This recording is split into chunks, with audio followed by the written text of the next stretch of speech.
Okay, so we can start. This is not a very official interview, just a normal conversation. Okay, Cool. so actually, I was very impressed by your other account, Listening Room.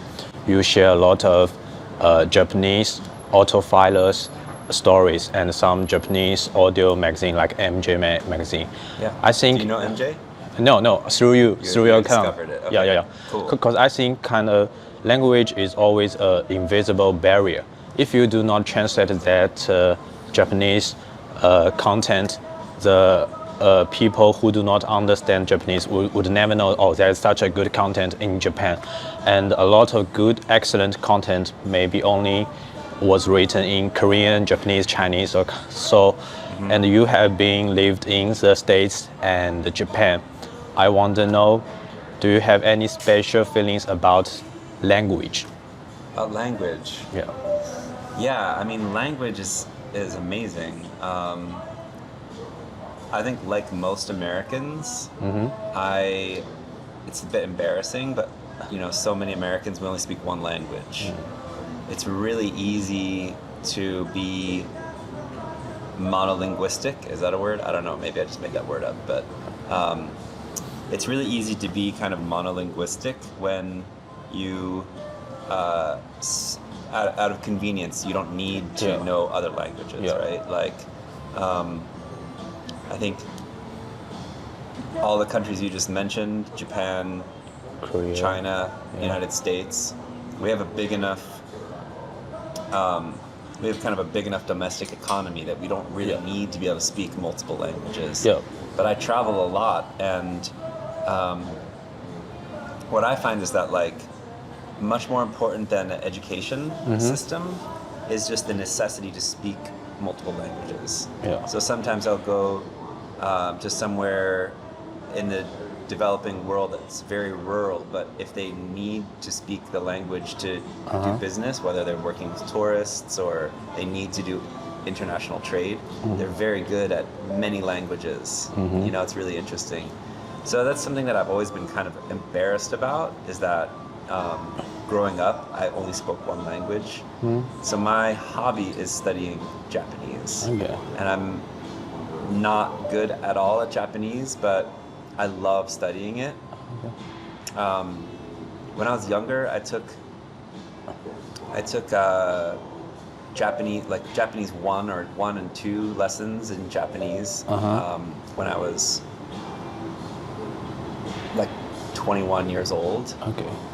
And then I was spending a lot of time in Japan, and I was quite discouraged by how difficult it was. I think a lot of people, especially with really difficult languages like bridging English to Japanese, or I'm sure Chinese is also, and English are very challenging. Yeah.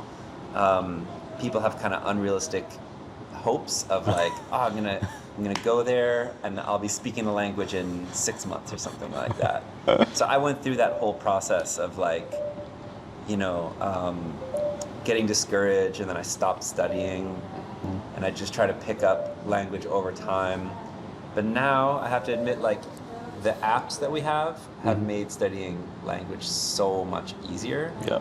Flashcard apps and things like Duolingo, I think it's amazing. Now I use Duolingo.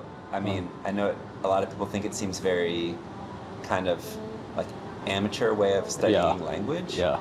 But I think it's fantastic, and it's cool once you know the sounds of Duolingo. You hear it everywhere you go. You hear it on the subway, you hear it on the street, everyone's studying language. And I think that's just such a positive thing for the world, I mean, I think the world will continue to feel more unified as people can communicate better. Yeah. We should ask them what that beeping sound is, because that's going to be annoying. Are you going to use the audio? Yeah, I will use the audio, I think. Okay, let me. 麻烦那个声音再轻一点，关掉吧，甚至。好 ，OK. Maybe just turn off. Yeah. Okay. Just turn the music off. Okay. Too. So the account Listening Room, all the Japanese content is translated by Google. Yes, but also now the AI translation is Sure, so much sure, better sure. than Google Translate ever was. So when I did most of those translations, I didn't have ChatGPT yet. Oh, That was gotcha. Few years ago. I was doing all Yeah, those translations. So a lot of them are still quite difficult to read in English. It's Yeah. like quite broke, and sometimes it's kind of charming. This I kind know. of funny I got you. translated from I Japanese got to you. English. Yeah. But yeah, now the translation stuff has gotten so much easier. Now, I mean, ChatGPT is just amazing at translating. That's the most useful use of ChatGPT that I've found. Yeah. You can just take a picture of a page in a magazine, Yeah. and in seconds, it does a really natural translation. Yeah. So it's made it a lot easier, and now I'm working like officially with MJ.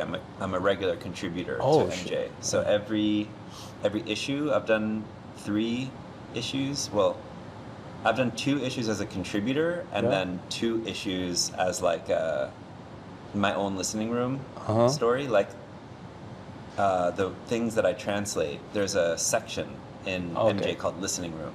Oh yeah. And So now the account is becoming a part of MJ magazine. yeah, actually, it's a really good story. I'll tell you the story. So, you know, I've been collecting this MJ magazine for like 20 plus years. For me, this magazine and the culture that it represents is, you know, the most important, inspiring thing for my whole practice. That everything that I've learned about, you know, designing audio equipment, building audio equipment, listening to music, that Japanese listening culture has been instrumental, and MJ is really where all those ideas are exchanged. Sure. So, you know, I can read the magazine only, especially like, yeah, for the most part in the past, there are circuit diagrams of everything. So I can build an amplifier that I see in MJ because they show you how to make it, basically. So I can build an amplifier that I learned about through MJ, but only more recently I've been able to start translating some of the articles. I got you. And the listening room article is really important because although the rest of the content is important technical information, the listening room articles are about the culture of listening. Yeah. You know, they're first-person stories of audiophiles and how they got into audio, how they developed their philosophy, and just like their journey, right? Yeah. Like why they listen the way they listen. Yeah. So, you know, it's really important for me because audiophile culture can be very insular. Like, it's a very solitude kind of culture, right? Like, oftentimes people are building this room in their home and they're obsessed. They spend all their time making their system better and they don't really get to share it with very many people. So through those articles, you can understand like, okay, you know, there's a community. Even if I'm not directly connected, you're getting ideas from other people and you just feel like you're not alone. Yeah. So for years, I really wanted to write my own listening room article, but I couldn't find a way to submit that to MJ. You know, MJ historically has just been very focused on the Japanese. Yeah. And I found you that you imported the MJ magazine on your OJS sites and sell in the States, right? That's right. So, but before doing that, I had a show in a fine art gallery called Listen Gallery, Lisson Gallery from London. It's a amazing blue chip fine art gallery. You know, they represent Ai Weiwei and Anish Kapoor, a lot of the top fine artists in the world. They invited me to show my sound systems in the gallery. And while I was exhibiting, I had a room kind of like this set up. And while I was exhibiting, I was spending a lot of time in the room, and I just started writing about that system, my own listening room story. And when I finished it, I sent it to some friends in Japan, and I said, hey, can you try to submit this to MJ for me? It would be amazing. My dream is to have my own listening room article. And multiple people tried, but were not successful at like getting in touch with them and getting a response from them as to whether or not they would print it in the magazine. So I wound up just self-publishing it, like what a zine? Zine, yeah. I wound up self-publishing it as a zine, and it was popular. I sold hundreds, if not thousands of them. Yeah.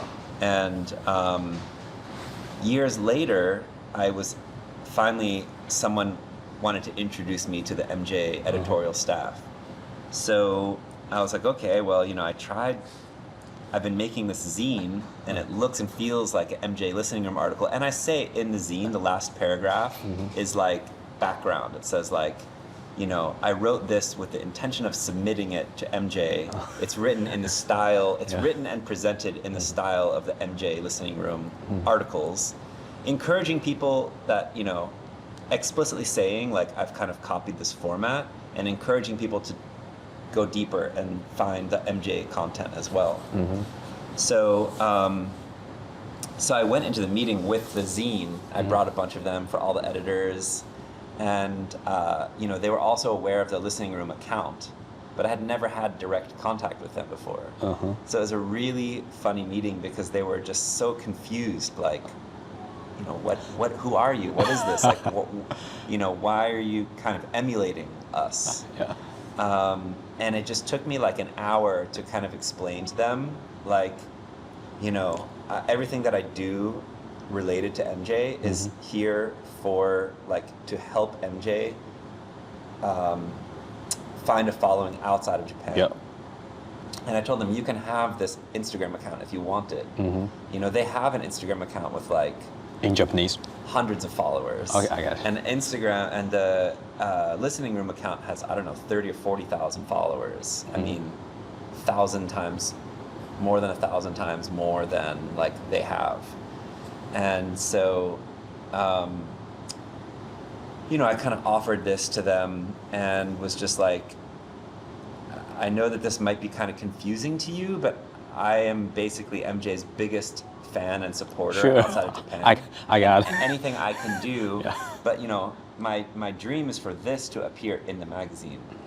So then I left Japan, I went home, I had another show in London, and I got the message from them. They said, hey, we want to print your listening room article in the magazine. Yo. So that it was too long, so they wound up making it into 2 issues. Okay. So I had the listening room section for 2 issues in a row. This was in 2023 or something like that. Okay. So that was like a full circle moment, which was really, really fun and exciting for me. Was like, it's almost like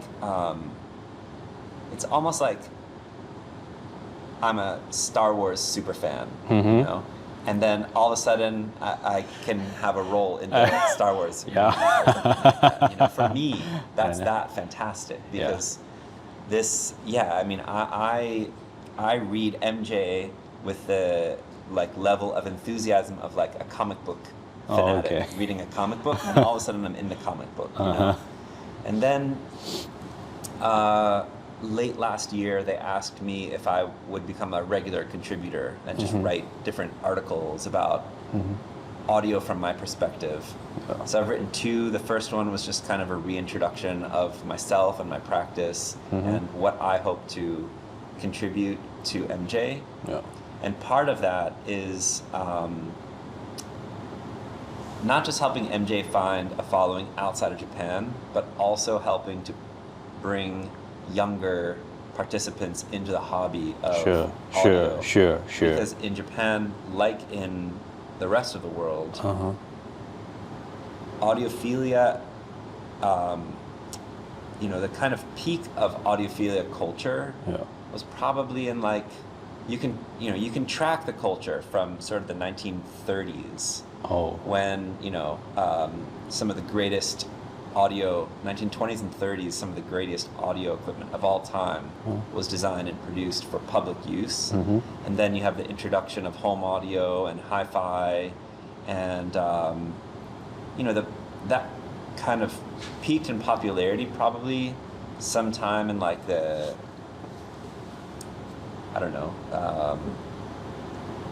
sometime between like the 70s and the early 90s. You know, audio culture, that's probably when the industry as a pure kind of hi-fi, high-end audio culture was at its biggest. So now there are only very few young people get into this industry. In the last 20 years, since really the introduction of the iPod, the audio industry has just really plummeted. And it's for a lot of reasons. I think that myself, like everyone, kind of fell into this convenience factor, right? Like when I got my first iPod, I thought, this is amazing. You know, I don't have to carry around a book of CDs anymore. I can have all my music in this thing. And the files, especially back then, were very low quality. So in general, it's easier to listen to them on like a really kind of bad small speaker, because a hi-fi system like this is like a magnifying glass. So it, you know, if there's any problem with the recording or the medium, it amplifies it. It kind of just, it's so sensitive that you hear every... I know. But I want to know if you are sensitive to the audio quality at that time when the iPod comes out. Well, I think that I had to dumb down, because I was, yes. I had a background in recording, and I'd gone to school for audio engineering. So I had quite technical and a background, and I had some ear training and stuff like that. So I was sensitive to the quality of audio, but the convenience factor was very interesting to me. So I was already collecting, I'd been collecting records since I was really young. I had a pretty big record collection, but then I liked the sharing aspect of the digital music when that format was becoming popular. I liked that. Still, it was not really on the internet. I mean, Napster, we know that Napster, you know Napster, right? I don't know, sorry. It's a platform. Napster was the original illegal music sharing platform online. I got you. And that is what people generally see as kind of like the end of the music industry. It's where, all of a sudden record sales were just plummeting, and they hadn't figured out how to monetize digital music yet. There was no such thing as any of the online streaming platforms. Even Apple, what's now Music, which used to be called iTunes. Yes. You had to put your own CDs into iTunes. So the internet wasn't fast enough to be downloading all this media. So it was still very kind of like, it was still very like cultural, right? Like I had a hard drive with all my music on it, and my friends also had a hard drive with all their music on it, and then we could kind of combine our music libraries. It was illegal, but at the time it was still kind of the Wild West of like digital music. So I liked that, I had been collecting records since I was 12 years old, flying all over the world. I still, I'll buy like 20, 30 pounds of records on a trip and have to carry it home, and I was like, this is so revolutionary, but the quality was really bad. And I kind of realized pretty quickly after just like a few years, like, oh, I don't really listen to music anymore. I listen to music in the background. So I'm creating this huge, low quality music collection, and I just play it on like basically little like computer speakers. And I just kind of listen to it in the background while I'm working, cooking, living. But when I was younger and I had, built myself at the time, whether it was a PA system or a hi-fi system, or I built myself a stereo system when I was a kid, and I would sit and listen to music. That's my main hobby for my whole life, pretty much, And I realized like, I don't really do that anymore. I started listening to music as a background. And also, my music taste was changing. I think in ways that maybe I realized were not good. I was less interested in I think what I know is really important. Some of the greatest music ever made are the greats, you know, Coltrane, Miles Davis, Beethoven, Mozart, and if you, across all those genres, if you put on, I know that this is a very American perspective or a European perspective. It's okay. It's okay. I know that you guys have your own greats, I'm sure. Yeah, but sure. From my perspective, if you put on like the Beatles, John Coltrane, Beethoven, and you don't have an emotional response to at least like most of that music, because we know that that's the most important music, then you're doing something wrong. You know, I realized that like there was music that I valued that I wasn't listening to as much anymore, and so I thought something's wrong. I need a way of listening, and then that's of course equipment based. It could be headphones, it could be speakers, but you need some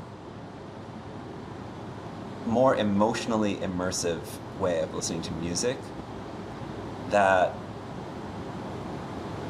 you're able to fully appreciate these performances and compositions that require like a deeper level of participation. They're more complex. You know, if you think about a lot of the pop music today, people don't sit down and listen to it. I think it's very rare that a lot of the popular music of today, people stop and sit and listen to it. Whereas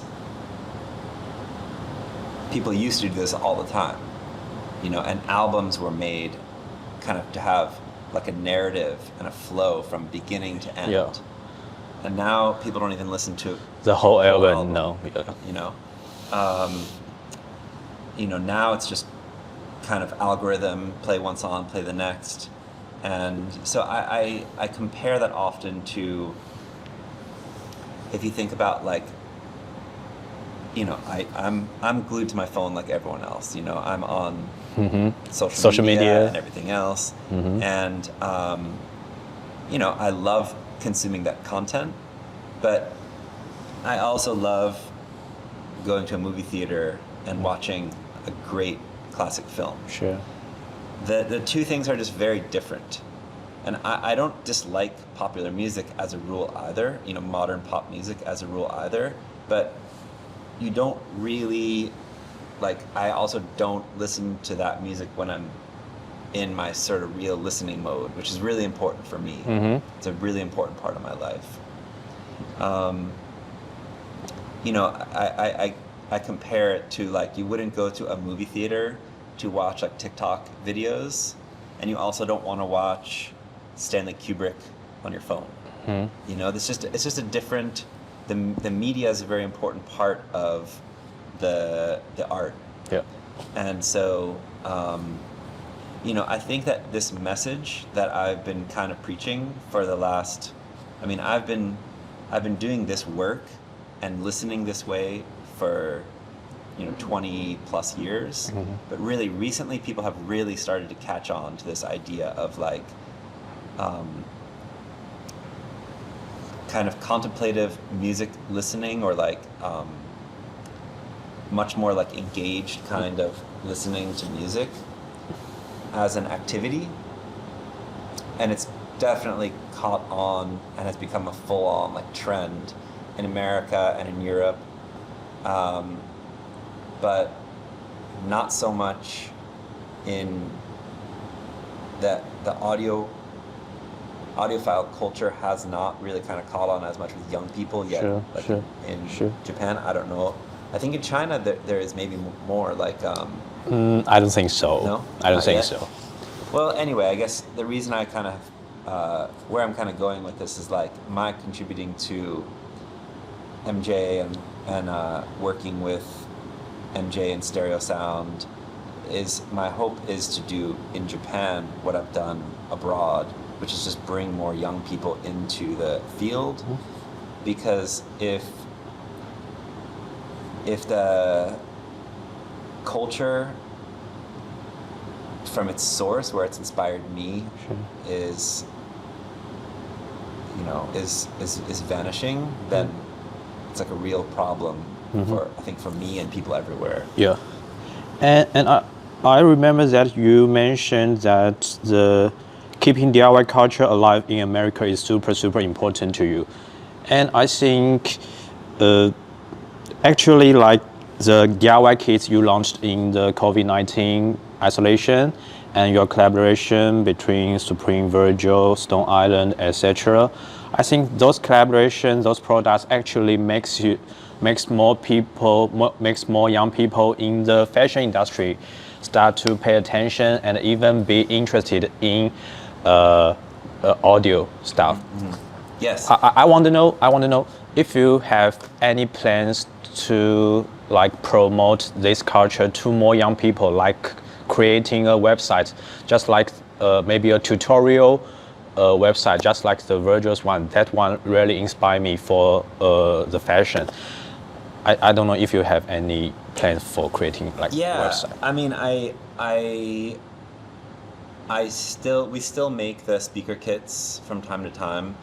Speaker kit production is very time consuming to make the kits, and then supporting that it takes a lot of like my time personally, because inevitably people end up, I'm very accessible. Like if you send me a DM, I will see it. I don't have time to respond to every message, but I try to support as many people as possible, even when people write me and they are trying to get into DIY audio and they have never purchased anything from me. I always try to support them and encourage them to do it, because I mean, honestly, like I said, making the kits and selling the kits has nothing to do with making money. So like, if I can encourage people to just get into DIY audio independently, it's actually easier for me than supporting it or trying to sell them something. But I think that we import some tube amplifiers in kit form from Japan and sell them in the US. And I think I want to continue to develop more resources for people that are interested in DIY audio. Okay, cool. Yeah. Okay, got you. And another, as for the music quality, I found one guy that went to your listening room, London. He said that you have a very good collection of reel-to-reel, R2R tapes that directly copied from masters. Is incredible. I have read some explanation, read some articles about the vinyl demo. I think it's an extreme pursuit for the audio quality. And I think in the hi-fi culture, there's a lot of other stuff like the Creech, just the DL103 kind of stuff, or the cable kind of stuff, is all very extreme pursuit to the audio quality. So I want to know, what do you care most in a sound system? What do you care most in a sound system?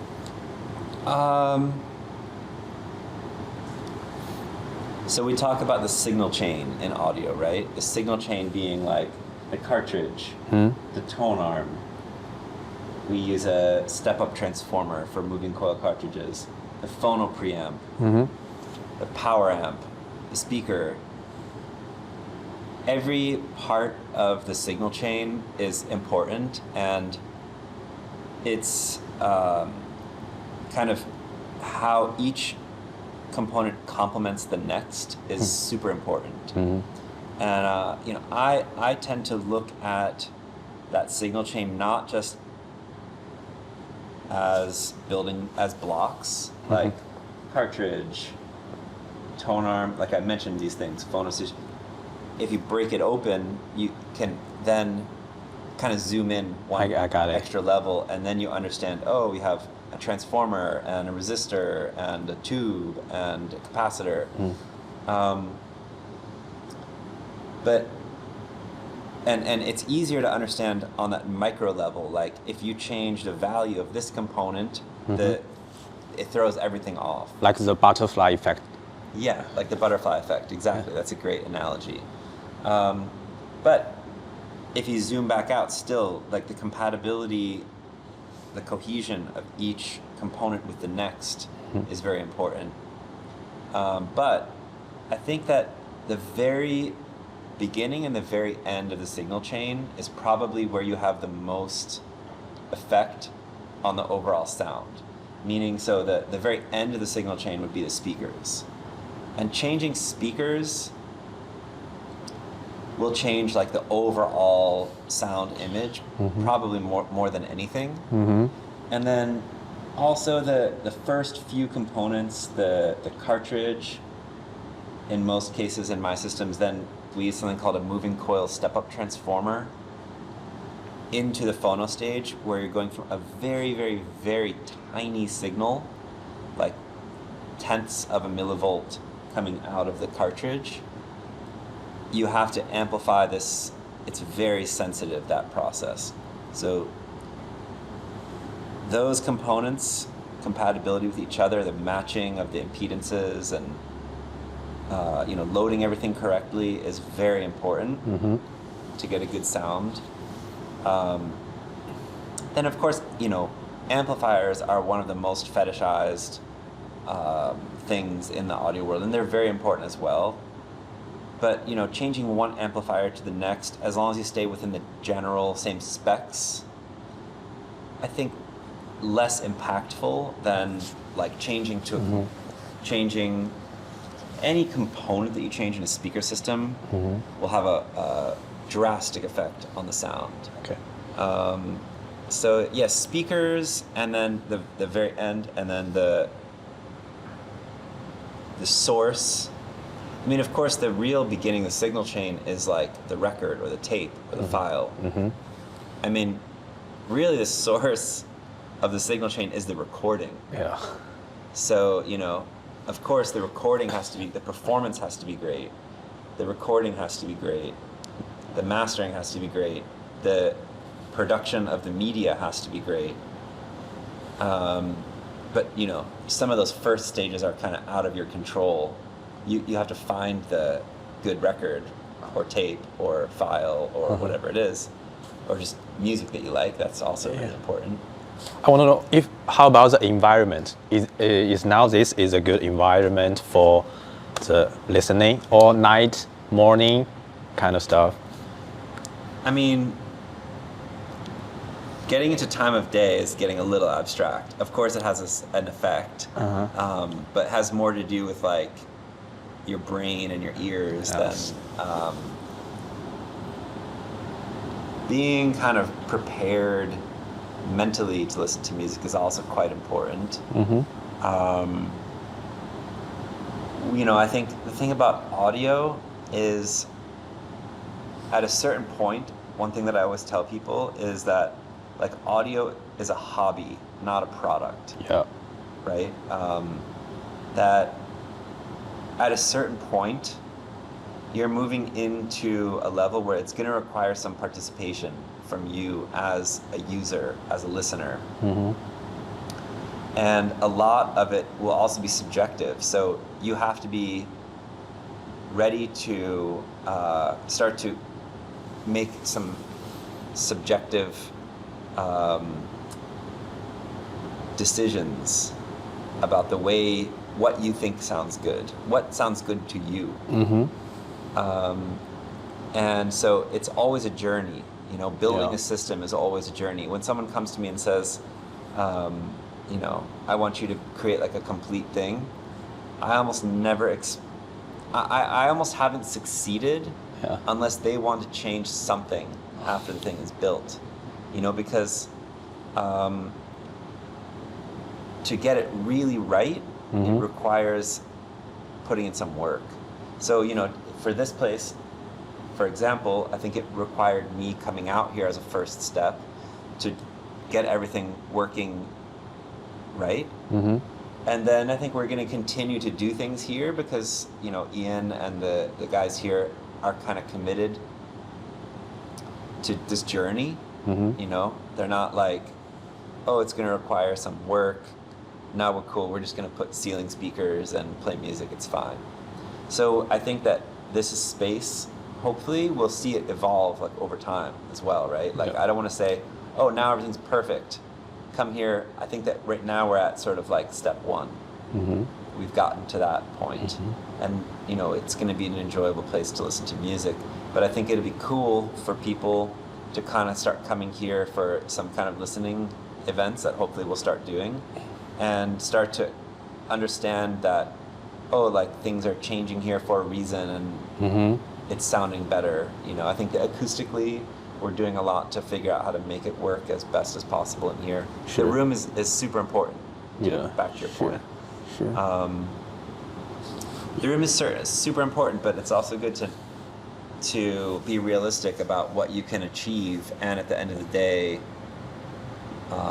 you know, oftentimes there's a really beautiful environment that people want to listen to music in that's not a perfect acoustic environment, but you want to listen to music in a beautiful place and have a nice overall experience, you know?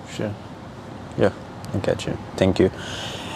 And I think definitely the Japanese hi-fi culture help you start your career in this industry. And you mentioned a lot about the Zen culture, and you started meditation at a very young age. I want to know how the Japanese Zen culture and meditation affects you in the audio stuff. Okay, we just talked about the Japanese Zen culture and the meditation, how that affects your career about the audio stuff. I was raised in a spiritual community around like a particular kind of meditation, which is more like Hindu based, but I don't practice that anymore, but it was a big part of the way I was raised. So meditation, when I was in high school, we had almost 4 hours a day of like meditation as part of our like school routine and stuff. So it's not that like I designed my listening audio practice around that intentionally, but I think that just that time of silence is it's just something that was ingrained in me. And that's something also that I always am, I think that's one of the things that draws me the most to Japan, is the level of silence that you experience like at all times there. They're very conscious of just kind of noise in general. I think it's funny because a lot of people, you know, if you look at just a photo of this, it looks like loud. I guess. But in fact, the most important thing for enjoyable sound is silence. It's like the black in a photograph. You know, you need to have rich black, or you don't have a dynamic image, right? And I think the older I get, the more sensitive my hearing gets to just background noise and noisy environments. I hate loud environments. I really don't like loud music either. So I build sound systems for nightclubs regularly, but I really don't spend very much time in nightclubs because it's just too loud, too loud for me. And when I do build those nightclubs, I try to encourage them to play a lot quieter. You even find that even in Japan, when you go to the big nightclubs, usually the music is a lot quieter than it is in like an American nightclub where you're exposed to like, or concerts in America. I mean, it's crazy how loud they've gotten and how loud the bass has gotten. There's technical things that have happened over the years that have allowed us to make like really powerful sound systems. Like basically there's like no limit. We can make weaponized, weapon level sound systems. And I think that we don't have a very good kind of like limit for like how far we push that. So, you know, I think that yeah, like I said, like when I'm, one of the things that attracts me the most about Japan is just the like respect for silence and quietness. And then when you hear music, it's just carefully layered on top of like a nice quiet background. So yeah, I mean, I think that, you know, meditation is all about sort of silence, right? Most kinds of meditation, the kind of meditation I was raised on. You get hundreds or thousands of people in a room, and it's just silent. I got you. That I think left an unshakable impression on me. Okay. And at last, could you share some story about your truck and the camper? I found you you install a speaker, a stereo speaker inside your camper.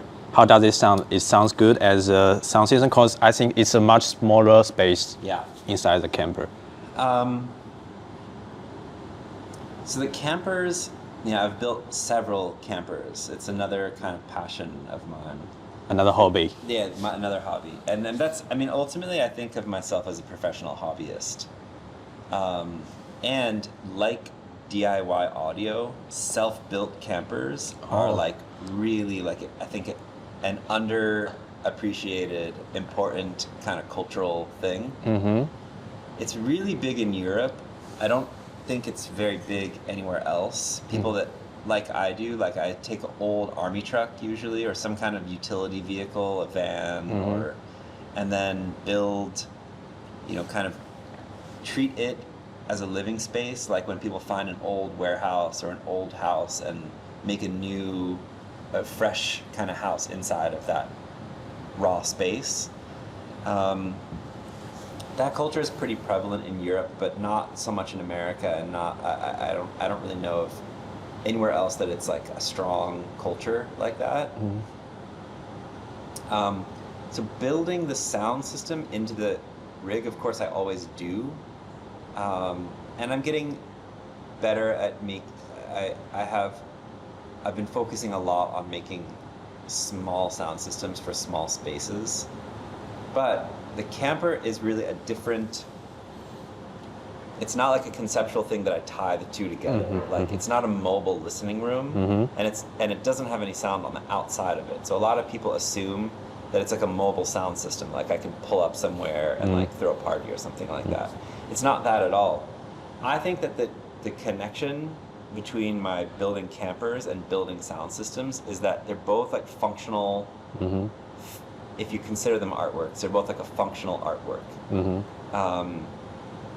And they both take you on a journey, right? So it's like, I love that there's a lot of kind of engineering involved in creating both of them, even if it's just the living systems in the camper, but also the kind of off-road capability of the vehicle. I'm gonna build something that feels really, that I personally have a connection to. Like I feel like this thing is an expression of the way I want to use it. And yeah, so like they both take you on a journey, right? Like I think that I, as a creator, or if you consider me an artist, I think I would get quite boring creating kind of static art after a while, just making like paintings or sculptures that you finish them and then they just sort of sit there. I get quite like bored with that. I want something that I can like make it and use it. Like I'm constantly thinking of things that don't exist that I want to use, you know? And this kind of like journeying is a really important thing for me. It's like, you know, the most fun thing about making the audio system is listening to music on it. Yeah. And you put the music on, you can put a record from like the 1930s, you know, 78 RPM record, and be transported 100 years into the past. Yeah. And you know, you can take the camper and you can drive it to the middle of nowhere, somewhere really beautiful that, you know, there's barely a road to get there, and you can never build a house there, and you can set yourself up there and spend some time and kind of feel like you live like in the world in a different way. Yeah, yeah, thank you. And did you start to decorate your house in Japan? Not yet. We're renovating it. Yeah. Yeah. So we still. Another hobby maybe. And that's another hobby. Yeah, and it's very much similar to building Yeah. like the campers. Yeah. You know, of course, industrial design and interior design and architecture are all interests of mine for my whole like life. And so, you know, the language of like making stuff like this and making a camper and making I have my home in New York. I also like renovated and decorated and everything. So but the Japanese house that I'm building is very small, and it's also a very old house. So same kind of process, and I'm really Yeah. excited to get that done. And finally, my personal question is that, except the Klipsch heresy, you recommend that in the conversation with Roy, yeah, you recommend that to the beginners want to a hi-fi system who do not have a very high budget. So except this, do you have any other? Yeah, the hard thing about this is interesting actually. So the thing about the Klipsch heresy, what you're referencing, Yeah. is that now they've gotten a little bit more expensive. But when I used to recommend them to people as a starter speaker, I found that in China market, the used one is like $2,000 US. Yeah. there used to be really cheap ones in America, like Okay. hundreds of dollars. Oh. So, you know, because obviously it was a really popular speaker in America Okay. in like the 60s, 70s. It was really popular. Uh-huh. So now now they're probably more like a couple $1,000s, but at the time you could sometimes find Klipsch heresies for like a few $100s. So, and the thing is the speaker is very efficient. So if you want to use like a low powered tube amp, you need a very efficient speaker. Okay. And that was like the most accessible one that I kind of knew of. It might not be as much of like a crazy kind of like starter speaker here. Uh-huh. Something that's super interesting in China, which I haven't really like explored or don't have a real like guidebook on. Uh-huh. But in China, of course, you have a lot of Factory. good, high quality, inexpensive Chinese made Yeah. audio. Yeah. You know, in America, we have this term called Chi-Fi. Oh, I got you. Do you know the city Shenzhen?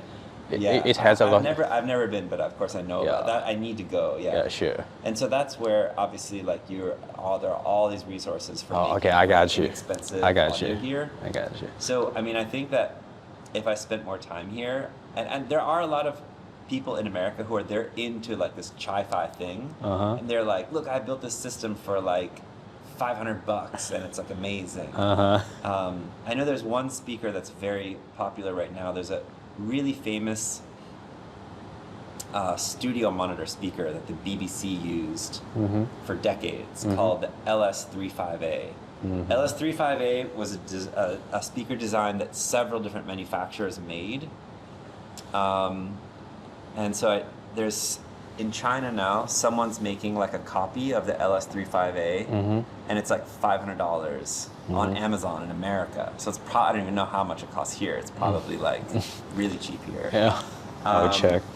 And you know, it's not technically very similar to It's the original the one. stuff that I'm making. Okay, I think that's it's fine. probably pretty similar to the original one. Okay. But you know, I think that if I was living here, I would certainly try like checking those things out, and I think that it can be very fun to kind of explore that market of like. I think for all the things that I know about, there's probably a lot more that exist here. I mean, I honestly buy some parts and things like that. I use like Alibaba and other like, especially like these knobs. These knobs, I imported to America from China, and then I re-imported them back into China when they came. So yeah, there are like also the tubes. There are no tubes in this system actually, but most of the systems that I build use vacuum tubes for the amplifiers, and most of those are made in China now. Okay, So I there's guess. many important things made in China.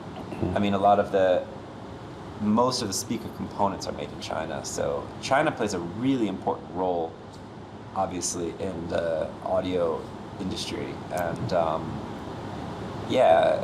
I'm excited to like learn more about how that can become a part of my practice, and how I can encourage young people to get into audio here in ways that maybe aren't possible elsewhere.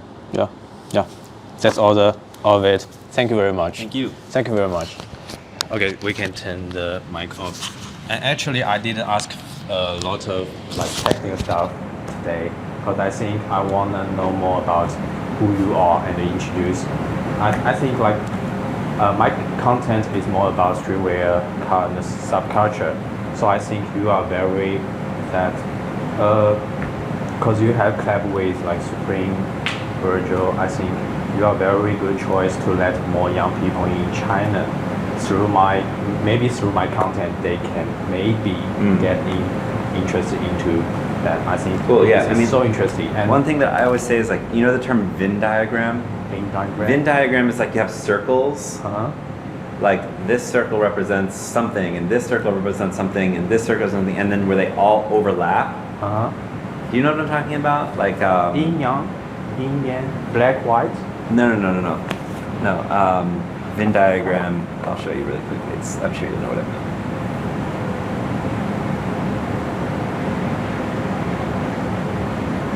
Okay, I got you. Venn diagram. Okay, right? okay. So like this is a good example of one where you've got like. Oftentimes you see like, you know, like liberal and conservative, and then like in the middle there's like something, or you have like, you know, something like you'll see it's like money, I don't know, culture, art, and then they like all meet in this one overlap area. Is that the middle one called crossover? No. Kind of. I don't know exactly what you call that. But my Venn diagram is like the culture that you're talking about, right? Like popular culture, fashion, streetwear, whatever. And within that, it has its own Venn diagrams. And then like nerd culture. I got you. And then like there's this thing, like I'm in the middle of those two things, right? And I think it'd be interesting to see. I bet you have a lot, like, you know, I think that there's also like sometimes with like anime, right? It's really nerdy also, and you have like anime has like a crossover where you have like it's like cool pop culture interested in anime, and then there's like nerds can kind of feel like. But I think that a lot of what I do kind of also is like inspiring people to just kind of explore their inner nerd a little bit, because I know that this is like. For a long time, and I'd be telling people that like all the stuff that I'm into that's so important for me within this is they're like, I don't get it. Like, it doesn't sound fun to me. And I think that what I've been able to do is make it seem fun to a lot of people, not everyone, but a lot of people. So, yeah. But I'm really interested in this because I used to study computer engineering. I like to dig in everything about